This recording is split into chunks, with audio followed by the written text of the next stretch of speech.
प्रमोद जैन भैया ने आज तक कहीं भी मंच पे मुस्लिमों का नाम नहीं लिया कि मुस्लिम वोटर मेरे हैं, कहीं एससी का नाम नहीं लिया कि एससी मेरी मेरी मेरी वोटर है।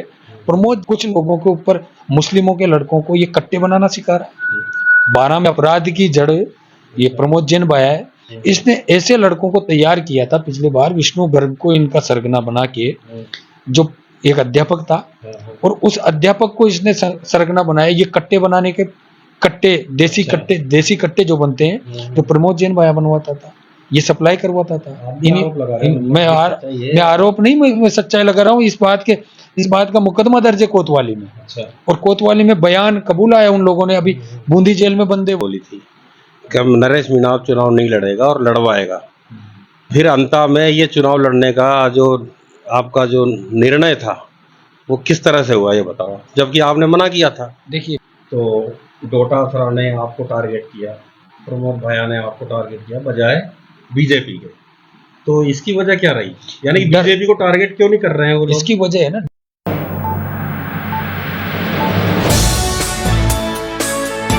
दोस्तों नमस्कार, मैं टीकम शाक्य, आप देख रहे हैं द वॉइस ऑफ जस्टिस। आज हम बात करने वाले ऐसे मेहमान से जो कि नरेश मीणा के सफ़र के शुरुआती सफ़र के साथी रहे, हरीश बंटी उर्फ Harish Meena. The voice of justice पे स्वागत है चैनल पे। बहुत बहुत धन्यवाद आपका। और आज हम आपसे नरेश मीणा के बारे में कई राज की बातें भी जानना चाहेंगे, जैसे कि उनको गुस्सा इतना क्यों आता है, और आप उनके साथ मानो कई सालों से लग रहे हो, ठीक है, तो क्या वजह है और क्या कारण है आप उनके साथ हो? क्योंकि साथ तो छूट जाता है कई लोगों का, लेकिन आपका साथ बराबर नरेश के साथ है, तो क्या कारण है? ये जब मैं कक्षा 12वीं से पढ़ के पास हुआ था जी। तब हम यहाँ गांव में सुनते थे कि हमारे यहाँ से नरेश मीणा है जो राजस्थान यूनिवर्सिटी में जाके चुनाव लड़ा था। उस टाइम में जब मैं 12th में पढ़ता था, जब जो वो उस टाइम को हम गांव में सुनते थे कि नरेश मीणा है जो राजस्थान यूनिवर्सिटी से महासचिव बने। तब तो हम ये भी नहीं जानते थे कि महासचिव क्या होता है, प्रेसिडेंट क्या होता है। और जैसे ही हम यहाँ फर्स्ट ईयर में मैं यहाँ आया, कॉलेज को मैंने जाना, और यहाँ भी 2003 में चुनाव थे। उसी टाइम को नरेश मीणा प्रेसिडेंट की तैयारी कर रहे थे, और जब लगा हमें कि हमारे बीच से कोई राजस्थान यूनिवर्सिटी में जाके कोई चुनाव लड़ रहा है, तो मैं यहाँ से जोधपुर भोपाल ट्रेन चलती थी जी, उसमें बैठ के पहली बार जयपुर गया था। और जयपुर गया, और जयपुर जाके मैंने पहली बार नरेश भाई साहब को मैंने देखा था। वहाँ 1 महीने तक लगभग मैं रुका था। वहीं मैंने इनकी कार्यशैली देखी, और आज भी वही कार्यशैली पे आज काम कर रहे हैं। उस समय भी नरेश मीणा की वही कार्यशैली थी। और जब 1 महीने में जयपुर रह के आया, उसके बाद में मैं बीच में जब भी कभी कोई कार्यक्रम हो या इनका यूनिवर्सिटी में कोई प्रोग्राम हो, तो मैं जाता रहता था और इनसे जुड़ा रहा। अच्छा, कोई रिश्तेदारी भी है क्या?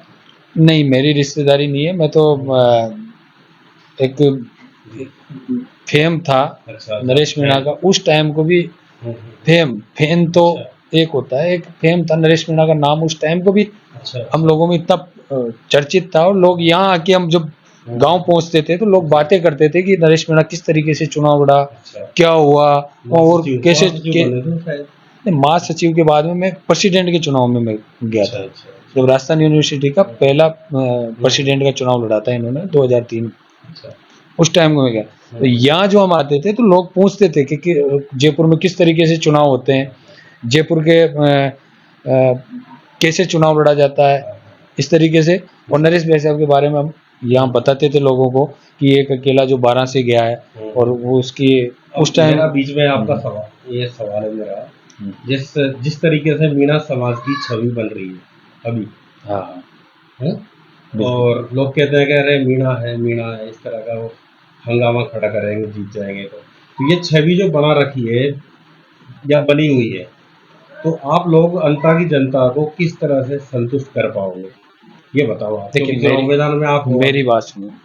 रेगुलर तीसरा चुनाव है ये जी, और पिछले 2 चुनाव में भी हम एक तो छबड़ा की जनता के साथ हम चुनाव लड़े। छबड़ा में भी हमारे लगभग आधे से ज़्यादा वोट अदर कास्ट के थे। और नरेश भाई साहब की कार्यशैली शुरू से अदर कास्ट के प्रति बहुत ऐसी रही है कि कहीं भी आपने कल भी देखा होगा कार्यकर्ताओं का जो मंच लगा था, तो मंच पे प्रत्येक जाति के प्रत्येक समाज के एक-एक व्यक्ति को एक-एक दो-दो व्यक्तियों को जगह दी। और हम मीणा समाज तो हम ये चाहते हैं, पूरा राजस्थान का समाज, हमारा मीणा समाज तो ये चाहता है कि नरेश मीणा हमारा प्रतिनिधित्व करे कि एक, और हम एहसानमंद रहते हैं इन और जातियों के और समाज के जो लोग हमारे पास आते हैं, जो हमारे साथ काम करते हैं, जो नरेश मीणा काम करते हैं, तो उनको हम एक जो दर्जा दिया जाता है ना एहसान का, तो उनके एहसान को अगर कोई आदमी एक बार हमारे साथ कोई काम कर गया नरेश भाई साहब के लिए, एक दिन अगर उसने दिया और उसको उसके जीवन में अगर कहीं जरूरत पड़ी, तो पूरा समाज, पूरे नरेश मीणा के चाहने वाले उस एक व्यक्ति के लिए इस विश्वास को कैसे कायम कर पाएंगे, इस विश्वास को कैसे बुना पाएंगे आप? अब आप देख लो, आज तक नरेश भाई साहब की अनुपस्थिति में भी अगर अदर कास्ट के कोई व्यक्ति का कोई नुकसान होता है या कोई उसको परेशान करते हैं, तो पूरा समाज उसके साथ खड़ा होता है। और राजनीतिक महत्वाकांक्षा तो पूरे समाज में राजनीतिक महत्वाकांक्षा हमारी इतनी सी है कि केवल एक नरेश मीणा हमारा प्रतिनिधित्व करे, बाकी हम पूरा समाज, अंता के लोगों के मन में भी यही है कि अगर नरेश मीणा यहाँ से चुनाव जीत के जाता है, तो सारे समाजों की रक्षा हम मतलब उनका साथ हम देंगे। सभी लोगों को हम साथ लेके चलने की जिम्मेदारी लेते हैं। और ये रही भी है छपड़ा में हमारे साथ। और अब अदर कास्ट अब ज्यादा जुड़ के निकले हैं, क्योंकि इस वजह से निकले, उन्होंने देखा है मीणाओं को। मीणा तो एक एहसान में दब गए जब अदर कास्ट ने आधे से ज्यादा वोट दिए, जब 45,000 वोट, तो आज तक भी छबड़ा की जनता, छबड़ा का मीणा समाज, हम पूरे मीणा समाज उन लोगों का एहसानमंद है जिन्होंने हमें एक एक वोट दिया। चुनाव हम हार गए। जेल से छूटने के बाद जो है नरेश मीणा ने एक बात इसने कौन सा टूल यूज किया जिससे वो उर्मिला जैन भाभी आज जिला प्रमुख है, तो इसने ऐसा बोली थी कि नरेश मीणा चुनाव नहीं लड़ेगा और लड़वाएगा। फिर अंता में ये चुनाव लड़ने का जो आपका जो निर्णय था वो किस तरह से हुआ, ये बताओ, जबकि आपने मना किया था। देखिए मेरी बात सुनो, कांग्रेस से दुश्मनी नहीं है और ना कोई व्यक्ति विशेष से दुश्मनी है। दुश्मनी है यहाँ के जो जनता को। कई नरेश मीणा खड़े किए जाएंगे और नेतृत्व तो ये करते हैं। अब मैं उसी का जवाब दे रहा हूँ, आप धैर्य रखिए। अब मैं पूरी बात मैं आपको बताऊंगा कि नरेश मीणा, आपका सवाल है कि घोषणा ये करी थी हाँ, वो आपकी यात्रा चली थी उसमें भी कि भाई नरेश मीणा चुनाव लड़ेगा नहीं, लड़वाएगा। फिर ये निर्णय कैसे बदला, सवाल ये है। 12 की परिस्थिति हम जानते हैं, आप भी जानते हो, आप ज्यादा जानते हो, और 12 की परिस्थिति में आप भी घूमते हो। यहाँ किस तरीके का शासन है, यहाँ आप जानते हो नरेश मीणा के अलावा कोई भी ऐसा मजबूत व्यक्ति ही इनकी टक्कर ले सकता है इन गन्ना सेठों की। नहीं, हरीश बंटी भी हो सकता था। अब हरीश बंटी और नरेश मीणा बहुत बड़ी नरेश मीणा वो अगर मेरे में काबिलियत हो या कोई और में काबिलियत हो तो वो भी चुनाव लड़ सकता था। नरेश मीणा उसको भी, पर मगर खुद भी तो इतना मजबूत होना कि खुद को संभालना पड़ा। मतलब 12 जिले की हड़ौती संभाग की राजनीति को देखते हैं नहीं, जिन लोगों से चुनाव लड़ना पड़ रहा है उनके लिए नरेश मीणा ही उचित है। ये हम लोगों ने कहा है। नरेश भाई साहब का मन था बीच में कि अगर मैं कोई और को चुनाव लड़वाऊं या कोई और चुनाव लड़े, मगर हम लोगों की और सर्व समाज के जो कार्यकर्ता है, जो और भी लोग हैं, उन लोगों का मन ये था कि जो धन्ना सेठ है, जो ये राजनीतिक लोग नहीं है, ये व्यापारी हैं, और ये जनता को कितना इन्होंने लूटा है। आपने 12 की हालत देखी होगी। आप सीधे मोटरसाइकिल से कहीं आपको पहुंचना है 12 में, तो जहाँ 10 मिनट का रास्ता है वो आपको आधा घंटा लगता है। अभी भी आप मेरे पास भी आए होंगे, तो यहाँ जब 2 किलोमीटर आपको आना था, वहाँ 10 किलोमीटर घूम के आपको आना पड़ा है। तो इन हालातों को, तेल फैक्ट्री का आरओबी जो बन रहा है, कई वर्षों से चल रहा है, इसमें ये कम से कम, अब ये आरओबी को देख लो आप। अगर आरओबी तो ये साल भर में बन जाता। कोटा में कम से कम 20 आरओबी बने, 20 ओवरब्रिज बने, जो 11 महीने में कंप्लीट हो गए। यहाँ तो आरओबी के ठेकेदार को आते ही आरओबी के ठेकेदार को आते ही पहले तो बता दिया उसके गिट्टी क्रेशर से गिट्टी लेगा, वो उससे रेत लेगा, फलाने से सीमेंट लेगा, और इसमें इतना कमीशन नेताजी का रहेगा, इतना कमीशन ठेकेदार का रहेगा। तो यहाँ ठेकेदार आके करेगा क्या? पहले वो तो 80 10 20 आपका कहने का 20% मतलब ये है कि अभी जो राजनीतिक जो लोग हैं, जो प्रतिद्वंदी हैं, तो उनसे लड़ना जो है नरेश मीणा के लिए ठीक था नहीं, इस अभी चुनाव में। बिल्कुल मेरा कहना यही है कि ये लोग इतने पावरफुल हो गए, ये पैसे से राजनीति चलाना चाहते हैं अच्छा। और जनता चाहती है। अब जनता इनसे दाब चुकी, और जनता सीधा नरेश मीणा को देख रही है इनके विकल्प के रूप में, और अब केवल जनता को विकल्प नरेश मीणा चाहिए। अच्छा। आप एक और बात बताओ, नरेश मीणा और भैया के बीच जो खींचतान चलती है आपसी और तनाव चलता है, बराबर तनाव में रहता है, कई सालों से देखा है हमने, तो इसकी असली वजह क्या है? जबकि एक ही पार्टी, एक ही विचारधारा के ये दोनों नेता हैं, तो ये खींचतान की वजह, असली वजह क्या है, ये बताओ।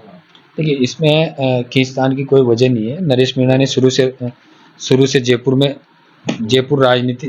से यूनिवर्सिटी से राजनीति की है, बराबर लोगों को बराबर प्रतिनिधित्व दिलाया है। भैया से ऐसी क्या दावत है? एक मिनट, मेरी बात आपका सवाल मैं पूरा करूंगा, आप बीच में मुझे मत रोकें। नरेश मीणा राजस्थान यूनिवर्सिटी से चुनाव लड़ा है, राजस्थान यूनिवर्सिटी की राजनीति करी है, वहाँ भी इसी तरीके से कई लोग कब्जा कर करके बैठे थे, कई जाति विशेष के लोग कब्जा कर करके बैठे थे कि वो यही सोचते थे कि राजस्थान यूनिवर्सिटी हमारी है। वो चाहते जिसको चुनाव लड़ाते थे, वो चाहते जो चुनाव लड़ते थे। वही हालात इस हाड़ौती में आज हम पूर्वी राजस्थान से, शेखावाटी से 50 साल पीछे हैं। राजनीतिक तौर पे तो और भी पीछे मान लो आप, पर फिर भी हम 50 साल पीछे हैं।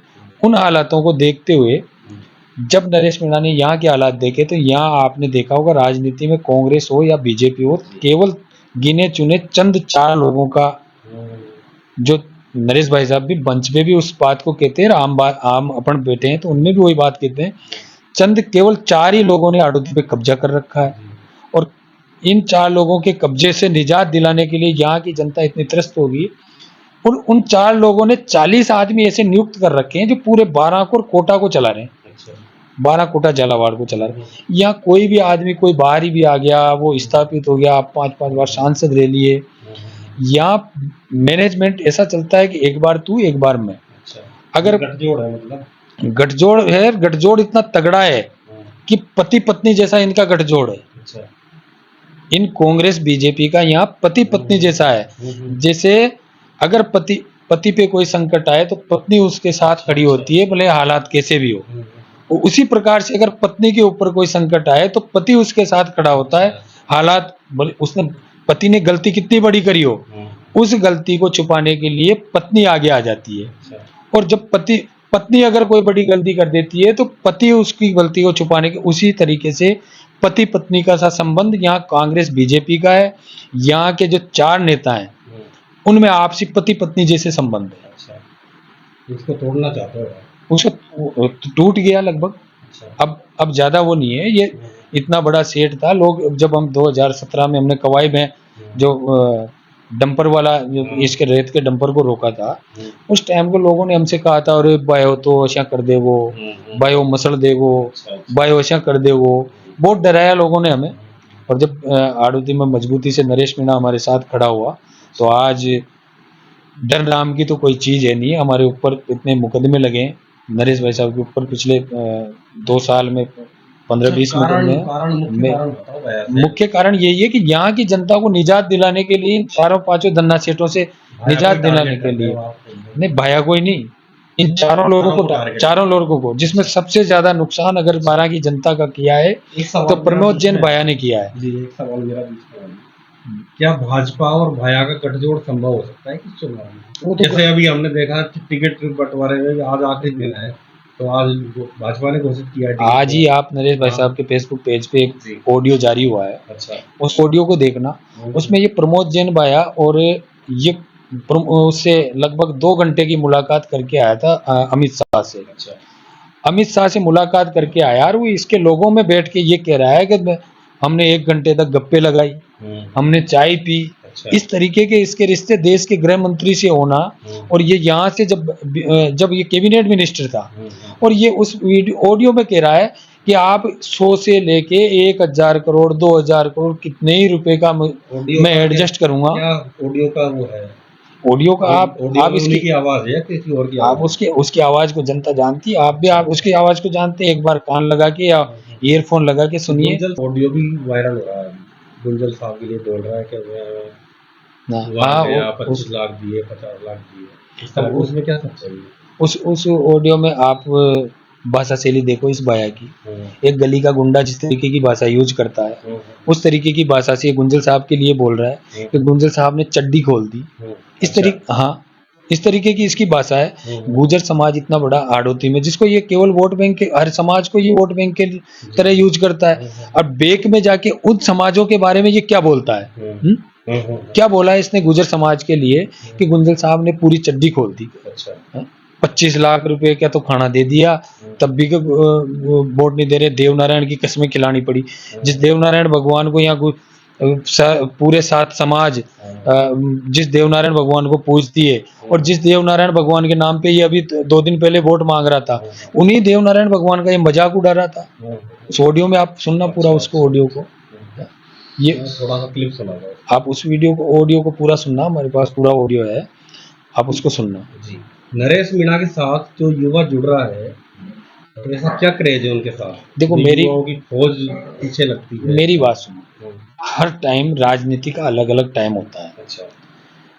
जिस ढर्रे पे आज जो राजनीति चल रही है, उस पीढ़ी को पसंद करता ही नहीं है ये युवा। अच्छा। आज का जो युवा है, आज की जो सोच है, आज की जो जनरेशन है, जी। वो इस पीढ़ी को और इन लोगों को तो पसंद करता ही नहीं है। जो ये व्यापारीकरण लिया है, अच्छा। कोई युवाओं की कहीं बात नहीं है, कोई भी आदमी का कहीं सम्मान नहीं है। युवा सम्मान चाहते हैं, ये लोग चाहते हैं ठेकेदारों से राजनीति करवाना। इन्होंने गांव में एक एक दो दो ठेकेदार नियुक्त कर रखे हैं, जिनको धन बल से पैसा और पैसे के बल पे ये लोग, वो लोग मैनेज हैं इनके, वो मैनेजर बने हुए हैं। मतलब गांव के पहले पहले पंच पटलाएं चलती थी गांव में, आज इन लोगों ने उन पंच पटलाएं को खत्म करके मैनेजर नियुक्त कर दिए। इनको ये मैनेजर और ये क्या बोलते हैं उनको, प्रभारी, जिसमें ये आवरा डावरा एतरा पेतरा, इस तरीके के लोगों को इन्होंने, सोच को ये दरकिनार करते हैं नेता इस तरह के। युवाओं की सोच तो उसमें युवाओं की सोच तो बची नहीं। हाँ, तो वो ठेकेदार तो बना रखे हैं आज ना। के युवा जो है इस तरह के नेताओं को पसंद नहीं कर रही है, इसके पीछे यही कारण है कि ये युवाओं की बात को सुनते नहीं है। नहीं, युवाओं की बात, युवा तो चाहते हैं राजनीतिक बदलाव, चाहते हैं लोग, नए नए लोगों को, नए नए लोगों को राजनीति में देखना पसंद करते हैं लोग। नई नई विचारों के साथ, नई नई जो लोग तुरंत मुद्दे पे प्रभावी रूप से, आज तक आप देखो 12 में एक भी ऐसा कोई धरना प्रदर्शन हुआ कि पक्ष विपक्ष में दोनों पार्टियां रैली, बाया 2-3 बार विपक्ष में रैली लिया, 2-3 बार बाया पक्ष में रैली लिया। आज तक एक भी धरना प्रदर्शन कोई व्यक्ति विशेष के लिए या कोई जाति समुदाय के लिए, कोई अगर एक भी वर्ड इसके मुंह से निकला हो तो आप मुझे बता दो। हाड़ौती में विशेषकर 12 जिला कृषि प्रधान जिला है, अन्नपूर्णा नगरी इसको बोला जाता है। खेती किसानी पे यहाँ की आर्थिक व्यवस्था चलती है। आज तक किसानों के लिए अगर कांग्रेस और बीजेपी आगे आई हो, इसमें पहली बार 12 में किसान आंदोलन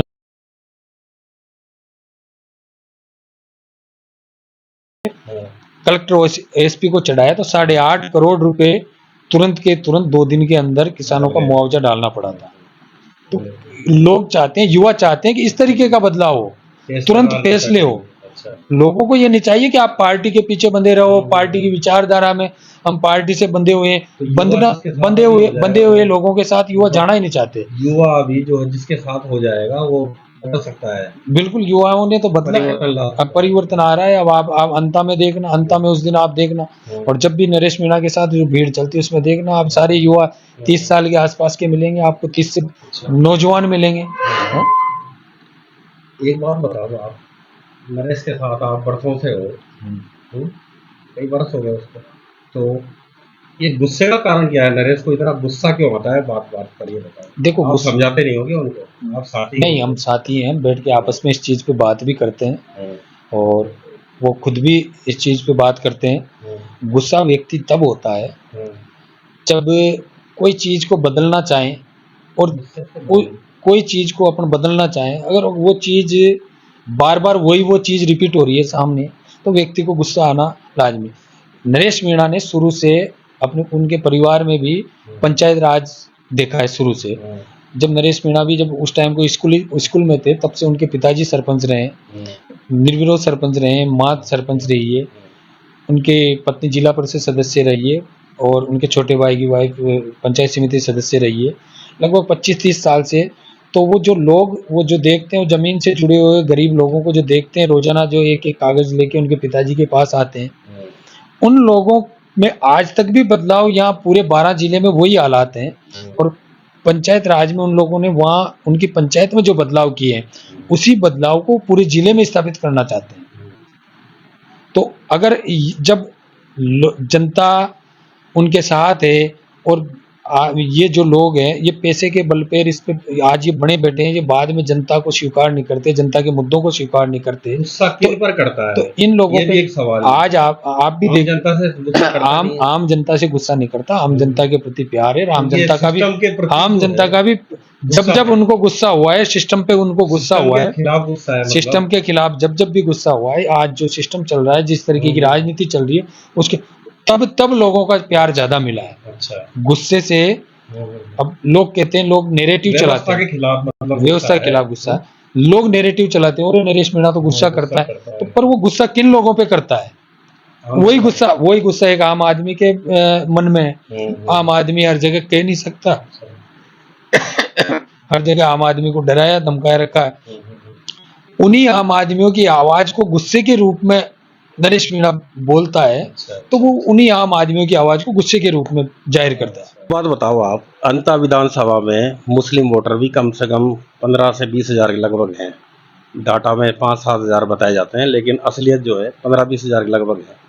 तो मुस्लिम वोटर को आप अपने पक्ष में किस तरह से कर पाओगे, और क्यों जुड़े वो आपसे, ये बताओ। क्योंकि वो कांग्रेस के और वोटर हैं, आपसे इस चुनाव में क्यों जुड़ेगा वो?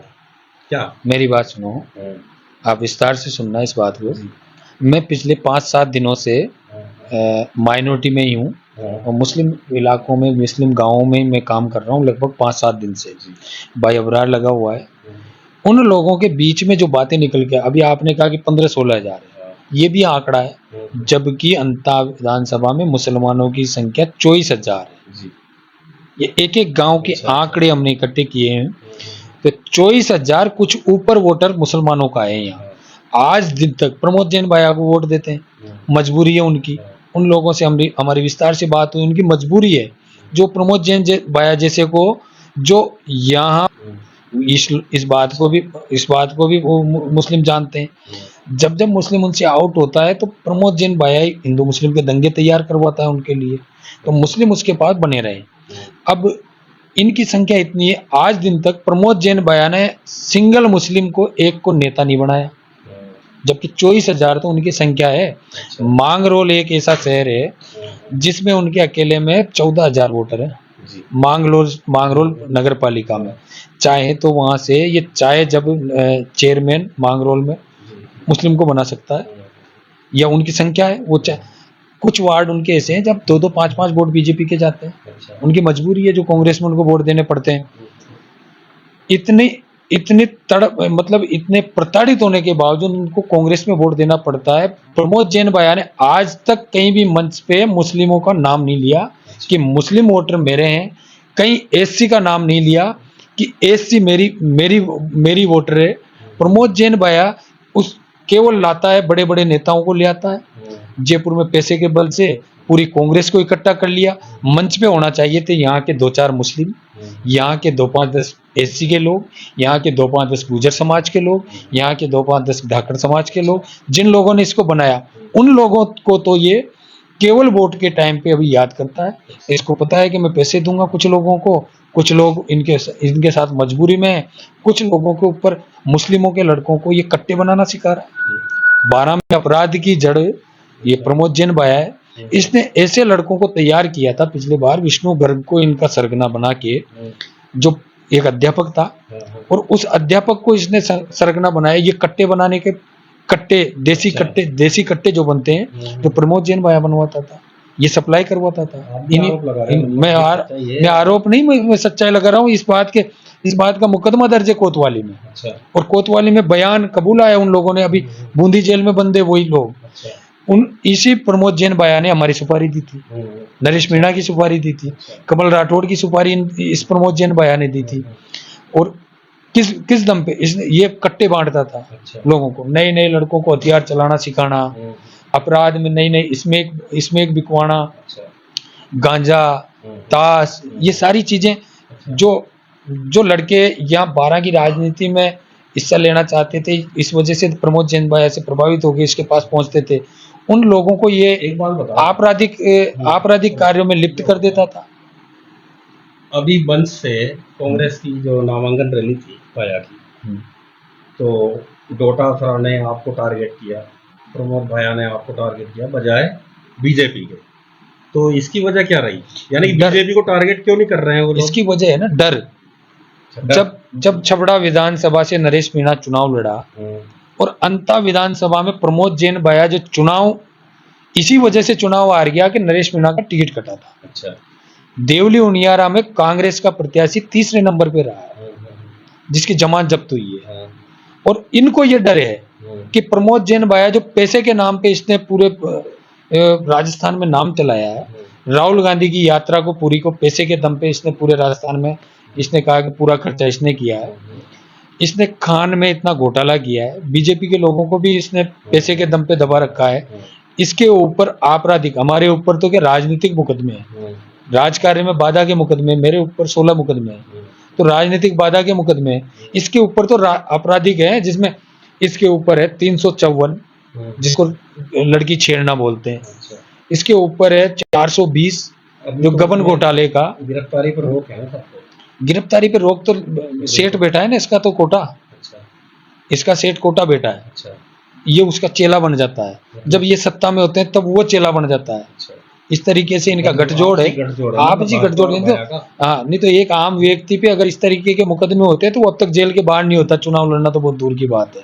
जो ये प्रमोद भाजपा से डर है क्या, जो टारगेट नहीं किया? भाजपा से काहे का डर है? भाजपा से तो नहीं, भाजपा तो उनके मैंने सवाल किया, उस मंच से टारगेट आपको किया जाए नहीं, इसने ये बीजेपी का एक बात का, और इसी के उसके मंच पे इसने जो बात बोली है उसका मैं जवाब देना आपको चाहता हूं। हाँ, उस बात का मैं जवाब, टूल तो आप लोगों को लगा होगा ना, जब इसकी जिला परिषद में सदस्य संख्या आई थी 12, भारतीय जनता पार्टी की आई थी 13, तो इसने कौन सा टूल यूज किया जिससे वो उर्मिला जैन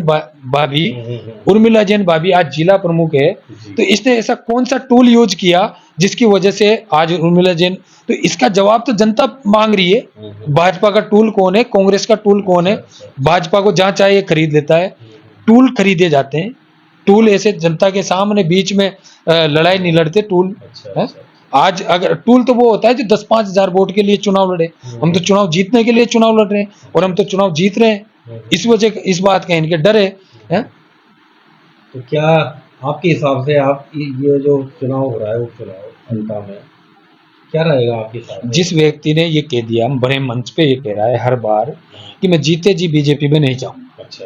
चाहता तो हमें पता है, बहुत नजदीकी से हमने नरेश मीणा को देखा है, वो इमोशनल है, और वो जहां वो उसके विचार इतने मजबूत हैं कि अगर उसने कोई चीज ठान ली नरेश मीणा ने, तो उससे आज तक हमने तो पीछे हटता देखा नहीं।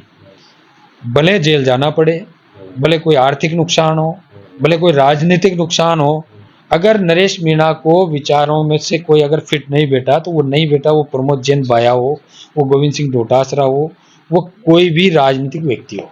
तो बड़े नेताओं से जो इस तरह से अगर आप गुस्सा करोगे तो आगे कांग्रेस पार्टी में क्या बड़े नेता यूज करना चाहते हैं ना, बड़े नेता जीत करके कांग्रेस ज्वाइन करेगा। जिस तरीके का जन समर्थन नरेश मीणा के साथ है, और जिस तरीके के लोग उसको चाह रहे हैं, तो बड़े नेताओं को तो ये डर है ना। आज अगर इसको छबड़ा में टिकट मिल जाता था अगर, तो इस प्रमोद जैन भाया के दरवाजे पे जाता कौन?